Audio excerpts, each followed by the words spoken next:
Coming up on Tech News today, is Chrome in fact the most popular browser, and what does it mean? Also, Google is kind of anti-competitive, at least according to the European Union. But you know who's not anti-competitive? The cable companies. They want to join together to bring you Wi-Fi everywhere you go. All that and more coming up. Netcasts you love. From people you trust. This is TWiT. Bandwidth for Tech News Today is provided by Cachefly at CACHEFLY.com.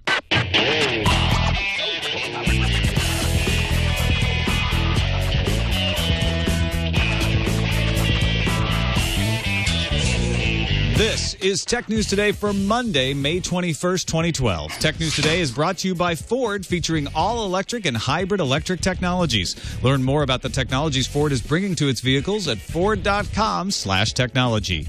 And by GoToMeeting with HD Faces by Citrix. It just takes a webcam and a click to turn your online meeting into high-definition video conferencing. Meet with colleagues anywhere in the world, even from an iPad. My listeners can try GoToMeeting free for 30 days. Visit GoToMeeting.com, click on the Try It Free button, and use our promo code TNT. Welcome to Tech News Today. I'm Tom Merritt. I'm Sarah Lane. I'm Iyaz Akhtar. And I'm Jason Howell. And joining us today from the St. Paul Pioneer Press, tech writer Julio Ojeda-Zapata is back with us. Hey, Julio. Hey, guys. Thanks for coming back and joining us for Tech News Today. No problem. I apologize for the backlighting, but we'll live with it. Well, the sun will go down faster in the central time zone. We'll be fine.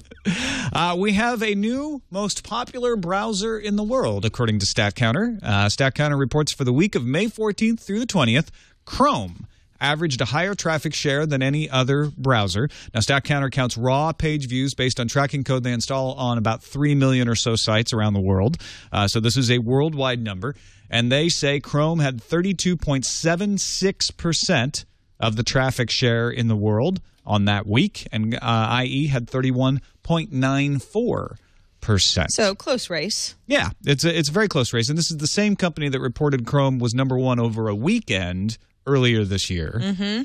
So Chrome has been inching forward. People have been using it at home a lot, we figure, and now it's finally surpassing IE. What's interesting about this, the lead seems to come mostly from South America. South America, Chrome has 50% of the overall share. IE is still the most popular in North America and Australia. It's barely the most popular in Europe over Firefox. Firefox is the most popular in Africa. Chrome leads in Asia, but just barely. In fact, IE still leads in China, South Korea, and Japan. But in South America, Chrome is king. Why do you think that is? Is it the Orkut population? Orkut? Popularity of Google's Orkut service? Probably, especially in Brazil. By the way, my wife and I are both from South America, so go team. Are you a Chrome user? Yes, I'm a Chrome user. I'm going to come right out and say it. I think the reason Chrome is kicking butt is because it's just the best browser. It took me a while to switch over. I used to be a big Firefox user, but everything that Google's doing with Chrome, it's basically an operating system. I'm a big fan of the Chrome OS. So when I'm in the Chrome OS, I'm obviously in the Chrome browser environment. And that has sort of filtered over to my browsing on other computers. I like having a unified experience on all my devices, and I love how the Chrome browser is sort of becoming more than a browser; it's becoming an entire experience. And I think Google has done this the best of all the browser makers. I have my issues with Chrome from time to time. I kind of bat back and forth between Firefox and Chrome. I do use Safari for certain things. I like to be diversified in my browser usage, but I probably spend most of my time in Chrome these days. I think I'm sure there are people who say, yes, that what Tom does sounds a lot like me. I tend to be a one browser person, and every couple of years I'll switch. Because, for example, Firefox a couple years ago ended up being a really big resource hog. A lot of people were complaining about Firefox just would drag down their system. Chrome was new at the time. I said, I'll give that a try. I liked the way it looked. And now I'm hooked. When I use another browser, it's only if I just want to check and see if I can replicate an error or if something, the design looks a little bit different in another browser. Because I'm a one browser person, I don't like variety when it comes to the browser experience because I want to just do my stuff and I like my shortcuts the way that they are. So I think a lot of this has to do with if people try Chrome and they like it, then they stay. And more people are doing that. I find myself using at least 3 browsers at any given time. It's one of the weirder things. Like I know I use Opera for certain things, and I use Chrome for certain things. I use Safari for certain things. And even links sometimes still comes back for me because I'm like, this stuff, I know there's way too much code in this thing. I can just read it much cleaner this way. So you just open a terminal and links it up? Yeah, so I mean, like I think Chrome is it's really, really popular just because it's stable. I mean, the thing is the auto-update keeps happening to the point where you go, oh, it's stable, it's never crashing, or if it does crash, it's somewhat... It's supposed to be independent. Yeah, that's when I end up going back to Firefox. Though, every once in a while, there's one of those silent updates that just makes everything really slow and work really awful. And until they work it out, I have to give it like a week. What does annoy me is the Chrome browser on the Mac. It does not do certain things that the Chrome browser on Windows does. That disparity bothers me a little bit. And I have to say the version of Safari that's coming in Mountain Lion looks extremely appealing aesthetically with the unibar and so forth. And so I'm going to give that a hard look when it's in full release because I think it has promise on the Mac. So there's a possibility on the Mac that I may switch over back to Safari.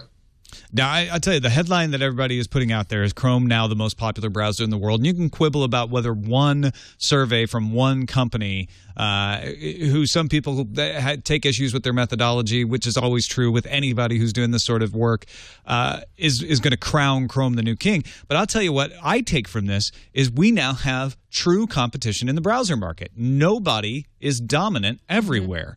And this was unthinkable back in the days when IE was 90%.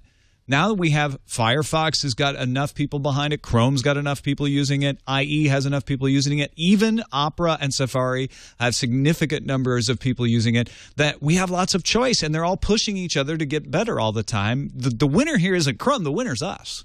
Well, I'm just thinking about these ones that are gaining, the browsers that are gaining market share are on all the platforms. They're on Windows, they're on OS X, and they're on Linux. I think Chrome and Opera are the ones that actually do all of those. I mean, it might be a sign to Microsoft that maybe they need to get IE on something other than Windows. They used to have an OS X version, or was it Classic? I can't remember which one. But they had a an OS X version, yeah. They had one, and that was years ago that it was updated. Right, and then Microsoft left that, and Apple had to figure out what to do, and they came up with Safari, and it seems like they could increase market share by introducing some kind of browser for other platforms as well. Well, let's move on to Google, who's sort of in the position that IE was many years ago in being market dominant, has finally received their marching orders from the EU. Remember that 18 months ago, the EU started investigating Google's search practices. They have found 4 areas of concern. Joaquin Alumnia, EC Vice President for Competition Policy, put out these 4 findings and stressed that, quote, we want to get them settled without having to engage in adversarial proceedings. So they're definitely saying, Google, don't make us go to court over this. Let's work this out. Here are the 4 findings. 1, display links to vertical services like maps, images, and news are treated differently than links to competitors and may result in preferential treatment. That's the one we're probably going to talk about the most. Number 2, Google may be copying original material from the websites of its competitors, such as user reviews, and using that material on its own sites without their prior authorization. That's what Yelp had complained about. Exactly, that kind of scraping of star ratings, etc. And the last 2 have to deal with advertising. AdSense agreements, they say at the EC, result in de facto exclusivity, requiring them to obtain all or most of the requirements of search advertisements from Google. And Google imposes contractual restrictions on software developers, which prevent them from offering tools that allow seamless transfer of campaigns. This is one of Microsoft's complaints, is that you can't go from AdWords to the Microsoft tool very easily. You're kind of locked in to the Google tool. Those last 2 are contractual things that can be easily negotiated and resolved. The copying of original material, I guess Google could just say, well, let's make an opt-out like we did with Google News. You don't want us to scrape your site? I mean, you could put a robots.txt file up, but fine, we'll create an opt-out situation. But what about that first one saying it's preferential treatment for Google to call out their own map search or image search when you're doing a search? And that seems strange because Google bought a lot of the properties that some of these results show up to. So we'll see a YouTube property show up that way. Well, they bought YouTube because it was really popular. So if this is truly the best thing and you're going to see a spotlight on it, I think it's kind of – it doesn't seem like there's anything wrong with that, especially since it's Google. You can go to another browser. They own all these properties, so they're just promoting their own stuff. What's wrong? Don't other search engines? And do isn't this? that whole deal with the new Bing thing that all the Bing services are now highlighted in a column? What about the fact Isn't that preferential treatment? they're adding that right pane too with all that data as well that they've talked about? I forget what they call that too now. But this seems strange that it's Google promoting their own stuff. You don't have to use it. What's the big deal? Well, I mean, I understand that the browser's not supposed to be about, here's the company that's running the browser, and so if you're looking for map, then we show you Google Map rather than all sorts of maps, which is what the browser was originally supposed to give you as far as results go. It just doesn't work that way anymore, though. And as you make a good point, that there are services that we would have wanted to float up to the top of our Google search, but now that Google owns them, it's like, well, hey, hold on a second, that's not fair. You're just pushing your own stuff first. But yeah, it's not impossible to find another product that is similar to Google's own products when you're doing a Google search. You might have to search a little bit harder, but it's not as if they're blocking anything. I think that's the difference. I'd almost feel like maybe it's one thing if they're doing what they're doing now, which is showing like their top result maps, for instance, and that doesn't feel weird to me. What would feel weird is if you did a search and the entire first page of results were all Google results, and then you had to go beyond that to even see that there were other things. You can plainly see on a search results page that there are other options. Just so happens that Google's offer, the company that's bringing you the search that you want to use in that particular instance to begin with, puts their results at the top. I have no problem with that. Julio, where do you fall in search neutrality? Should a search engine be required, and that's what they're calling it in the EU, should a search engine be required to play fair with the results, or should they be allowed to say, you know what, we're spending the money to bring you the search results, we want to prioritize our own products, we're going to do that? Well, I mean, the middle line between those two extremes is search purity. I mean, if Google Maps or YouTube are the most popular services in their categories, they should filter to the top, and I think the middle ground is where things should be. Google should not be forced to promote a competitor. Should also not artificially emphasize its own products. It should adhere to the purity of the algorithm. That's what makes sense to me. But should it be the law that they should have to have search purity, or should we just determine that in the marketplace and say, look, if we see Google spiking the results, we'll stop using them and we'll go to Bing? I mean, that's why Google became Google in the first place, is everyone said this search index returns better results than Alta Vista and Northern Lights and InfoSeek, and so everybody started using them. I guess it depends if the EC thinks that the market could never see it fairly because Google's doing it one way or another. I'm just realizing that two of these things are in conflict. You can't scrape somebody else's data and put it up there, but you can't spotlight your own. So you couldn't put a Bing map up unless you get an API, like some kind of, unless you're paying Microsoft, and you can't show your own map. So it seems like they're almost dictating exactly how the search results will be shown. They have to be these ridiculous text links, which is what we're moving away from. Yeah, and just to clarify, when they say copying original material from the websites, they're not saying it's not okay to link to Bing Maps, right, or it's not okay to link to Yelp. They're saying highlighting it in a way that takes the information out of Yelp and puts it in a star review combined with the other results is essentially taking that information. Yeah, the Yelp folks go, well, wait a second, no one's actually clicking through because Google already showed the result that doesn't really belong to Google, it belongs to us. They showed the number of stars and the number and a couple of representative samples. And it was the same argument that news sources were making, which is you show a headline and a first paragraph of our story, nobody's going to click through. Mm-hmm. And I often will search for things, or restaurants or services, and I'll see like a 4 out of 5 stars, and it's like, okay, that seems like a pretty legitimate business, and I go on my way. So this actually is something that keeps people from clicking through. Sometimes I still click through because I don't trust it. I'm like, wait a minute, how did it get 4 stars? What's the fine print? Was it a bunch of shills in there? Yeah. Like, I don't work for them at all, and I voted 4 stars. It's that employee's mother. Yeah. Let's move on to Facebook real quickly. Facebook's dominating the news all week last week. Obviously, the IPO dominating the news still. Monday, the first full day after the big glitches on Friday, and Facebook closed down to $34.03. It was even farther down in after-hours trading. Remember, it issued at $38, so it's lost $4, 4% off its IPO price. More than 4% off its IPO price, in one day. Now, some folks are saying, well, Facebook overvalued itself. Others are blaming the loss of momentum on opening day because of NASDAQ glitches. NASDAQ chief executive Robert Greifeld conceded that the exchange is humbly embarrassed by the situation on Friday, said that it was not our finest hour. And there's even some brokers out there who are threatening to bring legal action against NASDAQ because of the glitches that seem to be involved with canceled orders not getting properly addressed. Isn't this all, anything within the first week, or I would argue even the first month, though, is just, it's jittery, weird market IPO. It should self-correct. I don't really see a lawsuit over the very first day with attention being skewed towards Facebook the way that it's not going to be going forward. The lawsuit would be about the glitches in the NASDAQ system where it's like, look, I tried to place an order, I tried to cancel an order. It didn't go through. It didn't get canceled. I didn't get confirmations, and so it messed up my trading strategy. That I can sort of see.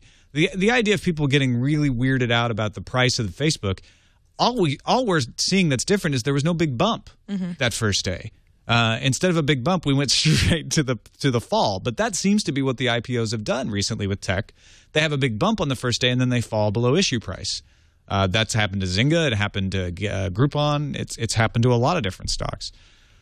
However, there's some good news for Mark Zuckerberg, and that's that he got married on Saturday. Oh, isn't that nice? Yeah, you would have thought that Mark Zuckerberg would have been like, wow, finally it's Friday night, TGIF, I am just going to chill. I'm going to lay low this weekend. It's been a big couple of months for me. Not so.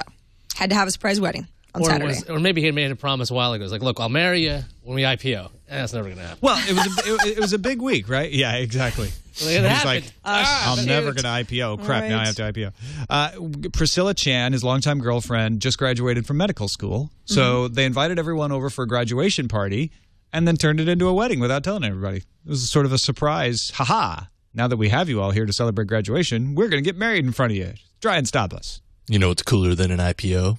Getting married.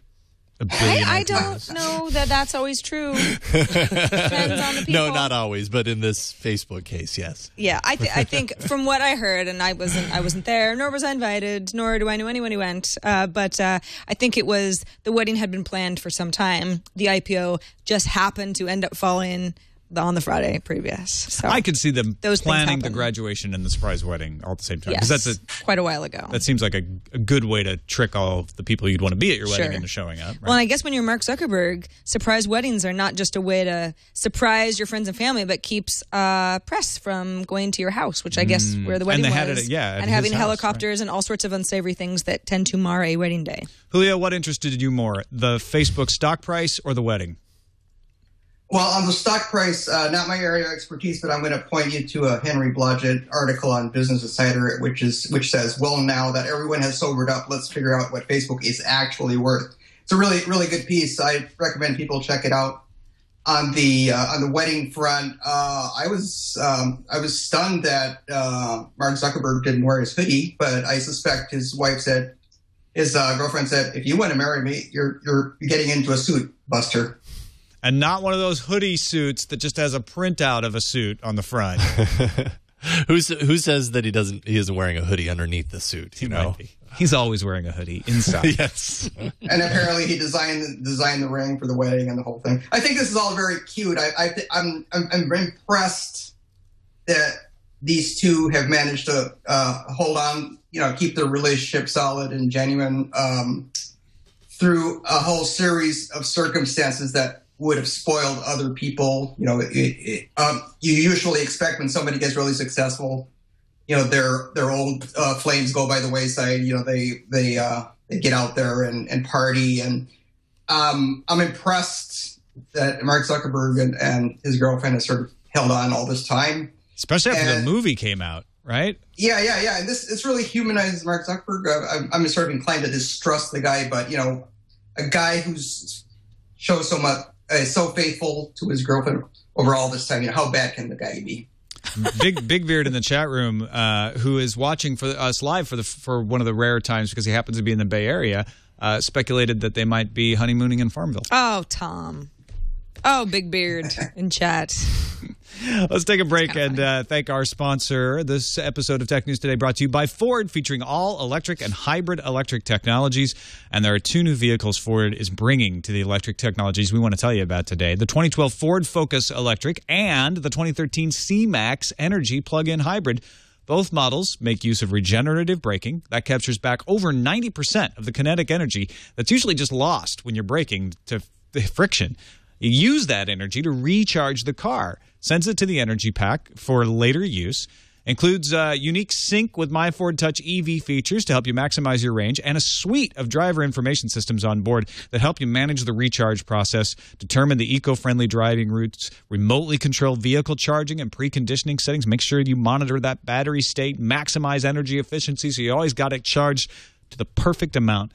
It's a unique execution of Sync with My Ford Touch that lets Driver Connect technology optimize for electrified driving for configuring vehicle information like your fuel level, your battery power level, so you know how many miles you have left. My Ford mobile smartphone app, so you can access your vehicle status, such as the state of charge and current range, so you know if you need to charge it a little longer before you take off and get in there. Value charging, powered by Microsoft, allows Ford customers to reduce their electricity costs by taking advantage of off-peak or reduced rates from their utility.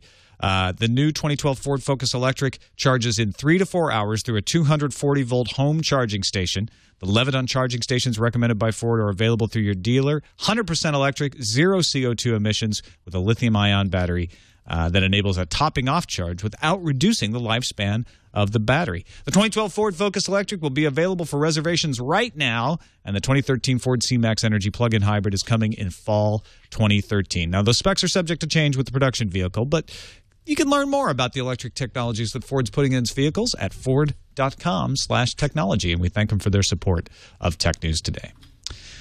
Something really interesting happened to me with electric cars, and I'll keep this really short. I recently wrote a major story on electric cars. I test drove a Mitsubishi, a Nissan, a Chevy, and that story appeared in the paper. And then very shortly after that, I got a call from a guy who lives one block from the St. Paul Pioneer Press, and he said, "Hey, you want to drive a real electric car?" And I learned at that point that a Tesla owner was, Nice. Yeah, and so I got to test drive a Tesla, and that was great. What an amazing car! Very cool. Very cool. Yeah. All right, let's pick up with China approving the Motorola Mobility acquisition over the weekend. Required that Android be free and available without discriminating against any particular device maker for 5 years.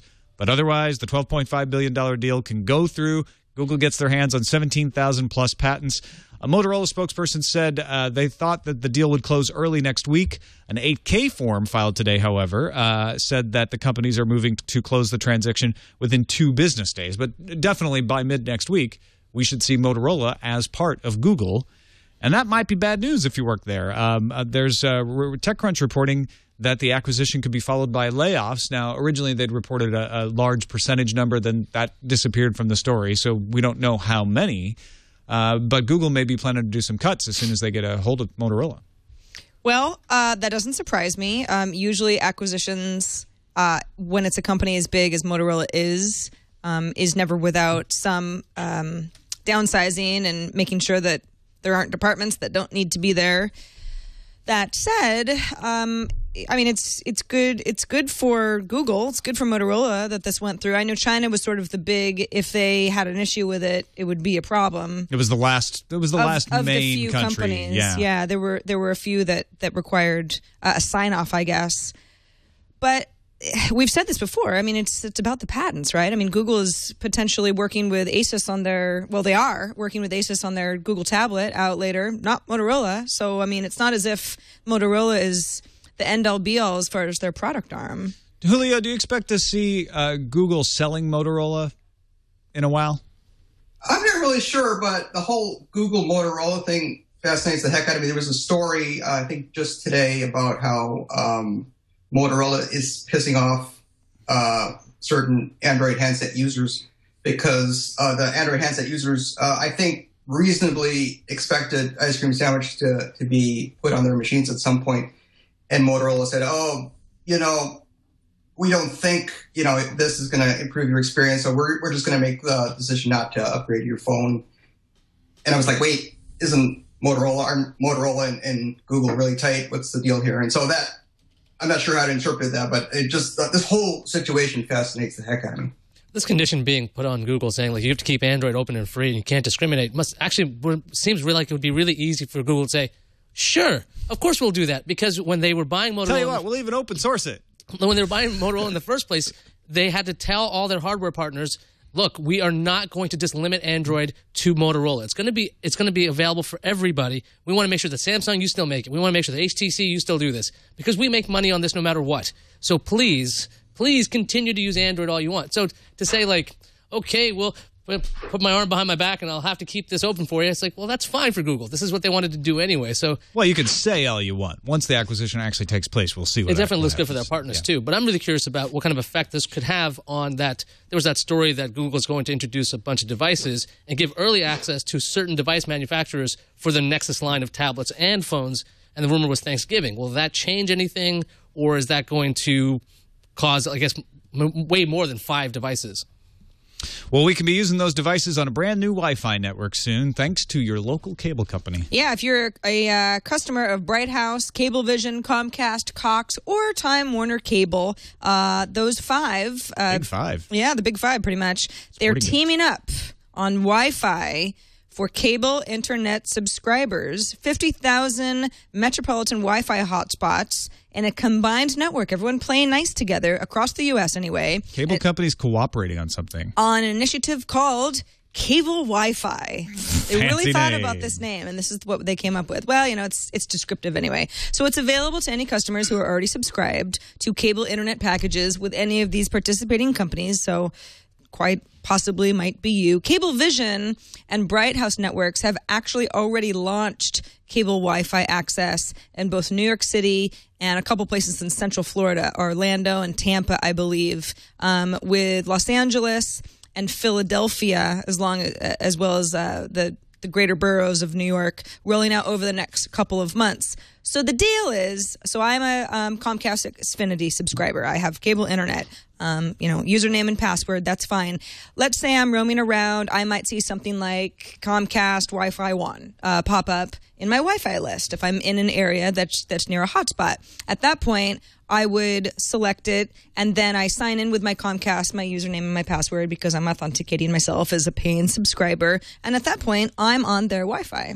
This would be a perfect candidate for Hotspot 2.0 that we were talking about a while back. Which wouldn't even require a username and password at all. The whole idea is that it tells that your phone is authenticated. Once you authenticate it once, you never have to log in again on any of the Wi-Fi hotspots that are in the network. And this is a big network.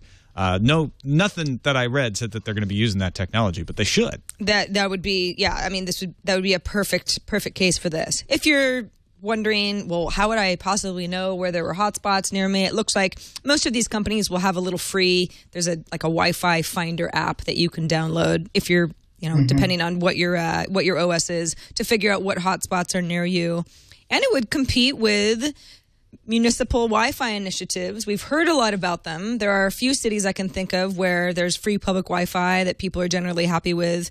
But that's the sort of thing that you would have, 5 years ago we heard about, well, all cities are just going to have all this public Wi-Fi, and it's harder than it's harder than just wanting to put up a few Wi-Fi networks. The dream of 2004. Yeah. Right, yeah. Before they realized that sometimes Wi-Fi is really spotty, and then people complain about it, and they don't use it anyway. Wait, it's not as hard easy to as scale. just sticking a bunch of antennas up? No, it isn't. Well, that Minneapolis is one example of a municipal Wi-Fi network that has worked. It's one of those rare cases of a network that they put it out there, and it seems to be doing fine. And I'm glad it's there, because I when I heard about this cable Wi-Fi thing, I checked.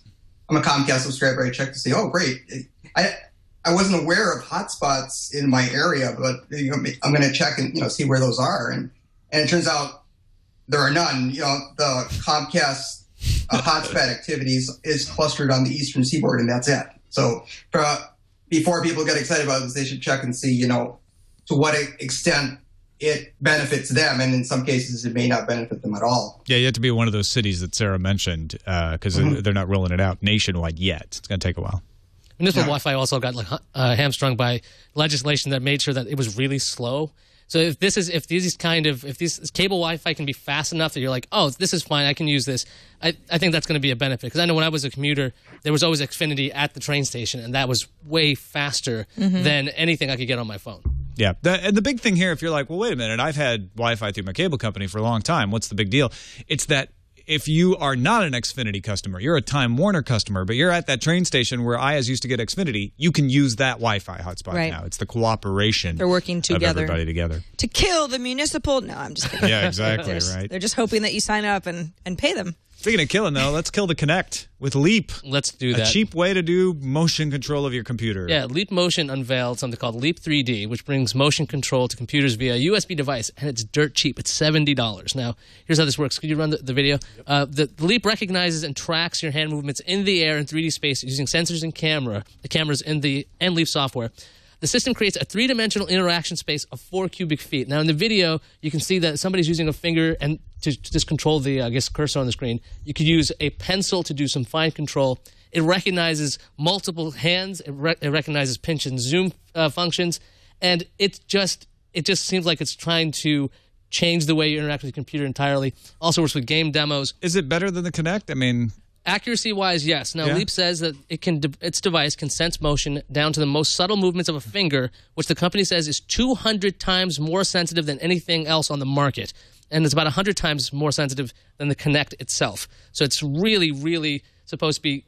You can do really fine pinpoint things. Because they're showing gaming as well, and some things like shooting a gun. It's really a video definitely worth looking at. It's kind of like a multi-touch meets motion control. Yeah, because they're doing some things that look like Kinect controls, but then other things they're doing look like they're doing a touch screen, but they're not actually touching the screen. Not touching the screen, so you don't have any fingerprints on there. The actual device is tiny. Leap is introducing an SDK, and the device is going to work on OS X and Windows 7 and higher with Linux support on the agenda. So it's going to work on everything at some point.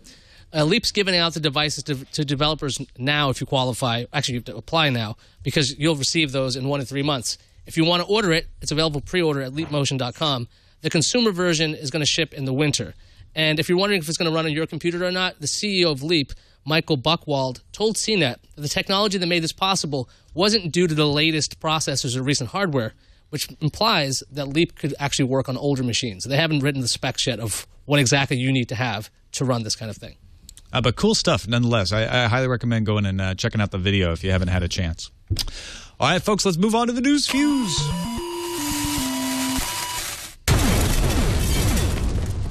Now, you may be thinking you need a fix of Ghost Recon before Ghost Recon Future Soldier launches tomorrow. So who are you going to call? Facebook Busters. The Facebook game Ghost Recon Commander is available now, and since it's on Facebook, it encourages social behavior, of course. Players are encouraged to work together to fight the ghosts. You know what, you guys? It has nothing to do with ghosts, actually. It's been a long time since I rocked and rolled. Oh, yeah? You're Led Zeppelin. But it hasn't been that long since Apple filed for a preliminary injunction to ban import of the Samsung Galaxy Tab 10.1 in the U.S. You see what I did there? I don't even know what I did there. That happened on Friday. So Apple claims Samsung is infringing on Apple's design patents. If Apple is granted the injunction, it could force Samsung to redesign the Tab like it had to do in Germany. You know what the world needs now is love, sweet love. Aww. And another social network, apparently, because Microsoft has taken social out of beta. That's so.cl. First introduced last year, social is focused on students. And while open to any user, Microsoft told CNET that, quote, it is an experimental research project focused on the future of social experience and learning, especially among younger people, which means they're probably not putting a whole lot of money in it. You say you want a revolution? Yeah. You did. Well, you didn't say that, but I guessed. Well, you're going to get it because Comcast introduced its X1 UI at the Cable Show in Boston. The new UI creates a unified home for on-demand streaming, DVR video, and real-time video. The X1 also includes apps like Facebook and Pandora. New UI is going to roll out in Boston first, and then roll out nationwide. Okay. One quick comment about that. I think Comcast is one of the unsung heroes in UI design. I'm talking specifically about what they're doing in the browser on the desktop and also on the iPad. They've made great strides in providing a really attractive, elegant, clean experience, and then this is sort of an extension of that. I think all of them have gotten better. DirecTV is huge strides from where it was 4 or 5 years ago. Mm-hmm. Yep. Tonight, we are young. but we're not going to set the TiVo Stream on fire because the new device introduced today allows users of TiVo Premiere or Premiere Q to stream video to the iPhone and iPad. Unlike the Slingbox, TiVo Stream will let you stream to multiple devices without messing with your living room set-top box. TiVo also unveiled another set-top box that lets people view from their Premiere or their Q from any room in their house. Both products will launch later this year. I can't top that kind of fun. Time to pour out a little bit for Microsoft's Aero Glass. Microsoft has curb-stomped the glassy look and has moved to a flattened, Metro-like look for its Windows 8 desktop. When unleaked, noticed that Windows 8 release preview will come with several pre-installed Metro-style apps for sports, news, and travel. The release preview is expected the first week of June. You know, HTC and Trey Radcliffe have something in common. Stuck in customs. Remember those HTC phones that are held up U.S. Customs? On its investor relations site, HTC says that some of its products have passed review and have been delivered to telecoms in the U.S. However, HTC would not give specifics as to which devices are getting through. I'm not sure why. The Inside Sprint Now blog says the HTC Evo 4G LTE is making its way to Sprint and will be delivered by May 24th. So apparently, that's one of them. Quick, what's a good breakup song? It's so hard to say goodbye. Yes. Yeah, Boys nice. to Men is sponsoring this next news views item. Yahoo will sell 50% of its stake in Alibaba for the sum of $7.1 billion. The two companies have also agreed that the remainder of Yahoo's interest in Alibaba will be sold off in later stages. As we reported, we talked about it last Friday. The LA Times reports that the deal is structured to make it more attractive for Alibaba to IPO by 2015. Oh, Tannenbaum. Oh, sorry, Joel Tannenbaum. The U.S. Supreme Court will not review your case. Tannenbaum is subject to a $675,000 fine for sharing files after losing a case to the RIAA. Tannenbaum appealed the jury award as unconstitutionally punitive, but the Supreme Court decided not to review the case. That means Tannenbaum will have to retry the cases in lower courts. If News Views wasn't random enough for you, how about Randomizer? Randomizer. Now, this is something St. Paul Pioneer Press actually covered, right, Julio? Yep. The Clothbot. Yes. A robot that grips and climbs on the wrinkles in your clothing. I don't know what this is good for, but I love it. Clothbot. Look at him go. In the video, it's sped up around 3 times, so it means it's really slowly creeping up your clothing. So I don't know if that would be kind of annoying or not, but... Do you know how unnerving this would be if you were just feeling the Clothbot climbing around on you? It was presented at the IEEE International Conference on Robotics and Automation in Minnesota. Julio, do you know what its purpose in life is other than just climbing the wrinkles in your clothes? This robotics conference was held just a couple of blocks from my office, and it was quite the thing, and Richard Chin of the Pioneer Press wrote the definitive piece on it. I'm going to very quickly read you 2 paragraphs here. The conference included presentations on robots modeled after swimming fish, slithering snakes, and octopus limbs. Here's where you could learn about work that is being done on dancing robots, running robots, hopping robots, climbing robots, and wearable robots. And there were discussions of robots capable of walking upstairs, clinging to clothing, learning language, recognizing humans, and taking commands from mobility-impaired infants. Clothbot was designed by researchers from the Chinese Academy of Sciences and the Chinese University of Hong Kong as a proof of concept. The developers suggested it could be used as a toy, possibly a method of body inspection, maybe some medical uses. Well, TSA feeling you up. You're like, okay, let the robot touch me. Clothbot. Do your worst. Or I like this one, a mobile phone that climbs around on your shoulder while you talk. Like a parrot? I like it. So we could be like pirates. It's just it's my little Clothbot friend. Your signal's going in and out. No, my phone's just climbing around on my neck again. What do you mean, what's he for? Little shiatsu. He's just here. There. That's what you named your Clothbot? Fantastic. Lonely. Yeah. Who wouldn't want a Clothbot? Exactly. All right, let's before we get to the calendar, let's thank our other sponsor for today's show, Citrix's GoToMeeting. You got colleagues working from home, you got colleagues traveling, and you still need to get everyone together for a meeting. But if you get them on the phone, you can't see them, you can't show them stuff. We've got the solution. GoToMeeting with HD Faces. Your team can be face-to-face while online no matter where they are. It takes only seconds, and it's really easy. GoToMeeting.com. By Citrix allows you to collaborate on files and plans online. And with HD Faces, you just need a webcam to turn it on. You can even participate on the go using the built-in camera on the iPad. You can see people's facial expressions, see their body language, communicate like you're there in the room with them, not trying to guess if they're happy or sad or understanding. You can see them face to face. Just download the free GoToMeeting app to join. We use GoToMeeting here for meetings all the time. It's really helpful to see the folks in person.